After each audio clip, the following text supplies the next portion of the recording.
Mga kabida, sa magandang oras sa lahat at welcome po sa aking channel. Eto po, magbigay lang po tayo ng reaction po mga kabida, no? Dito ho sa naging pahayag po mga kabida ni General Nicolas Torre III.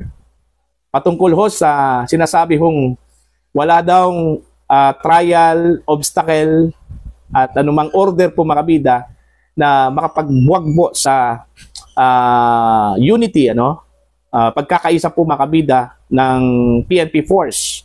Okay, dito ho sa pagtupad po nila sa kanilang tungkulin para ho sa mga Pilipino, mga kabida. Matalinghaga po, ito hong kanyang pronouncement po mga kabida, during the flag ceremony po, kahapon, yan po sa Campo Crame po mga kabida, po. Marami hong nagsasabi na tila sinyalis daw ito na baka hindi susundin ni Torre ito hong resolution po ng NAPOLCOM, na i-reinstate mga kabida yung pong mga ni-reassign po ng mga opisyal po ng kapulisan po natin ni General Torre po mga kabida sa kanyang revamp na ginawa mga kabida sa PNP Force. Alright? Eto, babasahin ko lang po itong balita mga kabida mula sa inquirer.net. Alright? No order, obstacle, or trial can break PNP unity, Torre. No order, obstacle, or even a trial can break the unity of the police force, according to Philippine National Police Chief General Nicolas Torre III. Torre made the pronouncement days after the National Police Commission on NAPOLCOM ordered him to recall his reassignment of some police officials, though he did not directly mention the directive in his speech during the flag ceremony at Camp Crame on Monday. Ito yung sinabi po ni General Torre po mga kabida. The PNP is united. No order, no obstacle, and no challenge can destroy our unity and our commitment to the nation, Torre said. As we salute our flag today, let us remember that our service is not for ourselves, but for the Filipino people, he said. On August 14, NAPOLCOM issued Resolution number 2025-0531, instructing the PNP to reinstate Lieutenant General Jose Milencio Nartates Jr. as the Deputy Chief for Administration and Lieutenant General Bernard Banac as the Area Police Command APC Western Mindanao Commander. The directive would reverse an August 6 order from Torre appointing Nartates as the APC Western Mindanao Commander and Banac as Deputy Chief for Administration, the PNP's second highest position. In response, 18 chief of PNP regional offices expressed support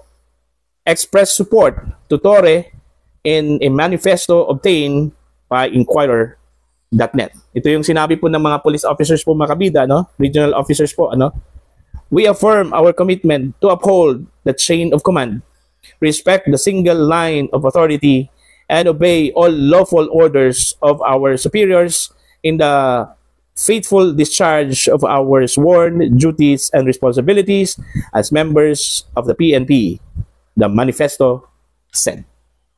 So yun po mga kabida, tila parang sinyalis ata ito, na hindi ata susundin ni General Torre ito pong resolution po ng NAPOLCOM po mga kabida na ibalik yung mga ni-reassign po niya ng mga opisyal po ng Philippine National Police. Ito kong si General Nartates at ito kong si General Banac po mga kabida, Okay? Parang nag-exchange lang po ito ng posisyon itong dalawa po, Maraming nagsabi na ito kong nangyari daw mga kabida kay General Nartates ay parang demotion daw ito, mula sa pagiging Deputy Chief for Administration ginawang APC Western Mindanao Commander po mga kabida. Alright? Okay. Dito rin sa inilabas po na resolution, there are some officers po ng PNP, mga kabida, ayon po sa report po ng The Billionaire News Channel, medyo nababahala po mga kabida dahil daw parang out of the mandate na raw ito kong NAPOLCOM, kumbaga lumabas na raw sa kanilang kapangyarihan yung pag-reverse daw mga kabida ng decision po ni Torre na i-reassign ito kong mga opisyal po ng PNP. At malinaw doon sa batas mga kabida na meron pong kapangyarihan ito pong CPNP na pumili mag-reassign at mag-revamp po sa kanyang police force. Baka nakalimutan din ng mga opisyal na ito mga kabida, meron pong review power ito hong NAPOLCOM. Lahat po ng mga decisions po ng PNP chief, meron pong karapatan po ang NAPOLCOM na i-review po ito mga kabida. At doon po sa review po nila, pwede ho nilang aprubahan ito o pwede din nilang i-decline ito mga kabida. Yun ang kapangyarihan din daw ng NAPOLCOM. Okay? Kaya nga yung ginawa po nila, na dinecline po nila ito hong utos po ni Torre na revamp mga kabida at inutusan ang PNP na ibalik muna ito hong mga opisyal po na apektado ho sa revamp. Tila wait and see po tayo dito kung susundin ba ito mga kabida ni Torre. Kasi medyo meaningful, makahulugan yung kanyang pronouncement po. Mantakin nyo yung pronouncement po niya mga kabida. No order. Okay, ito yung sinabi. No order, no obstacle, and even no trial can break the unity of the police force. Okay, yung unity daw ng PNP, solid daw ito mga kabida. Wala kung sino mang pwede kong makapag-break ho dito. Even the orders, even the obstacles and trial mga kabida, or challenge. Antakin nyo yung order na term na ginamit po niya, even the order cannot break the unity of the PNP force. So anong ibig sabihin po doon? Since meron pong resolution po mga kabida, to reinstate these officers na involved po dito sa revamp, okay? At since sinabi po ni Gerald Torre na no order can break their unity, ibig sabihin ho ba ito na hindi po niya susundin ito pong resolution po ng NAPOLCOM po mga kabida, Okay? Mas lalo hong lalala ito hong hidwaan po mga kabida sa pagitan po ni General Torre at ni Secretary Junvic Rimulya. At saka hindi po maganda po mga kabida na ang PNP po ay hindi ho susunod sa lawful order. Okay? Kung sinabi po ng ilang pong mga opisyal po ng PNP na mali ang ginawa po ng NAPOLCOM, okay? Pwede naman pong i-assert po ng NAPOLCOM na tama yung kanilang ginawa kasi meron po silang review power po mga kabida sa mga decisions po ng Chief PNP. Diba? Actually, hindi po maganda na nagbabangayan po ito. Dapat mag-partner po ito Ito hong NAPOLCOM at saka ito hong PNP Chief, mga kabida, si Secretary Rimulya at si Gerald Torre, kung maalala po ninyo, during the time na naghanap po si Pangulong Marcos po mga kabida ng kapalit po ni General Marbil, ito pong si Gerald Torre po ang inirekomenda daw mga kabida ni Secretary Rimulya kay Pangulong Marcos. Kasi proven naman daw yung kanyang ginawa po mga kabida, yung kanyang track record. Alright?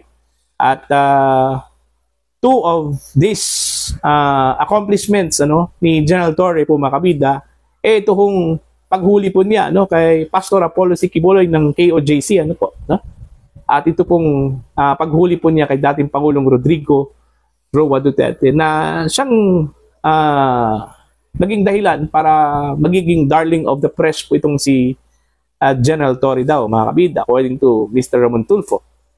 Kaya dahil ho dito, lumaki na raw ang ulo po mga kabida ni General Torre, sabi po ni Tulfo. At dahil ho sa lumaki na po yung ulo, nakalimutan na raw niya mga kabida na meron pa pala siyang mas nakakataas po sa kanya may boss pa pala siya. Ito hong mga commissioners po ng National Police Commission. Kabilang na po dyan ito hong si Vice Chairman Junvic Rimulya po mga kabida ng Department of Interior and Local Government. So hindi po magandang at hindi po healthy kung nagbabangayan ito hong mga top officials po ng PNP at saka ng DILG or NAPOLCOM mga kabida. Kasi kung tutuusin po, under supervision po ng NAPOLCOM, ito pong Philippine National Police. Kahit nasabihin po ng ilang mga kritiko po mga kabida na ang NAPOLCOM ay isang policy making body lang po. Oo nga policy making body. Sila yung nagagawa po ng alituntunin po na dapat sundin po mga kabida ng police force o Philippine National Police, mga kabida. Kaya nga kung sa tingin ho ng NAPOLCOM na mali ang ginawa po ng PNP, parang checks and balance lang kasi yan mga kabida. Kumbaga, kung sa tingin po ng NAPOLCOM na mali ang ginawa po ng PNP chief, okay? Ito po, ang NAPOLCOM po ang umayos po dito mga kabida, no? Whether aaprubahan ba or i-decline po nila mga kabida yung mga decisions po ng Chief PNP. Alright? So, abangan na lang po natin sa susunod na mga araw kung ano po yung mangyayari po dito sa resolution po ng NAPOLCOM po mga kabida. Kung susundin ba ito ni General Nicolas Torre III o suswayin ba niya ito mga kabida. Yan ang aabangan po natin. Para po sa inyong opinion at pananaw, please comment down. Sa mga hindi pa po subscriber sa aking channel, please subscribe. Just click the subscribe button, click the notification bell, click all para updated po kayo mga kabida sa aking mga uploads. Maraming salamat po sa inyong lahat.